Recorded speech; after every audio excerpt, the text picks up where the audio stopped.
Hello दोस्तों, नमस्कार। मैं हूं अर्चना तिवारी। स्वागत करती हूं अपने YouTube चैनल पे आप सभी का।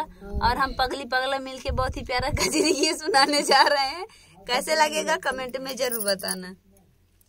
चिड़िया मीठी मीठी शब्द को सुनाने लगी, पिया को जगाने लगी ना। चिड़िया मीठी मीठी शब्द को सुनाने लगी, पिया को जगाने लगी ना।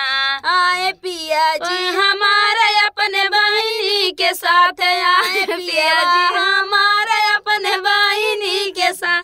उनके बहिनी बैठी हुकुमा डोलाने लगी, भोर को जगाने लगी ना।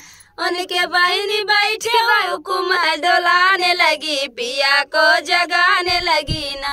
चिड़िया मीठी मीठी शब्द को सुनाने लगी, भोर को जगाने लगी ना। चिड़िया मीठी मीठी शब्द को सुनाने लगी, पिया को जगाने लगी ना। आए पियवा हमारे अपने मम्मी जी के साथ, आए पियवा हमारे अपने मम्मी जी के साथ। ओ तो उतई झगड़वा मचाने लगी, पिया को जगाने लगी ना। वो तो उतई झगड़वा मचाने लगी, पिया को जगाने लगी ना। चिड़िया मीठी मीठी शब्द को सुनाने लगी, पिया को जगाने लगी ना। चिड़िया मीठी मीठी शब्द को सुनाने लगी, पिया को जगाने लगी ना। आए पिया जी हमारे अपने भाभी के साथ, आए पिया जी हमारे अपने भाभी के साथ। ओ तो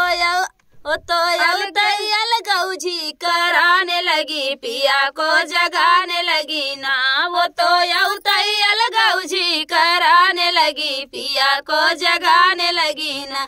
चिड़िया मीठी मीठी शब्द को सुनाने लगी, पिया को जगाने लगी ना। चिड़िया मीठी मीठी शब्द को सुनाने लगी, पिया को जगाने लगी ना।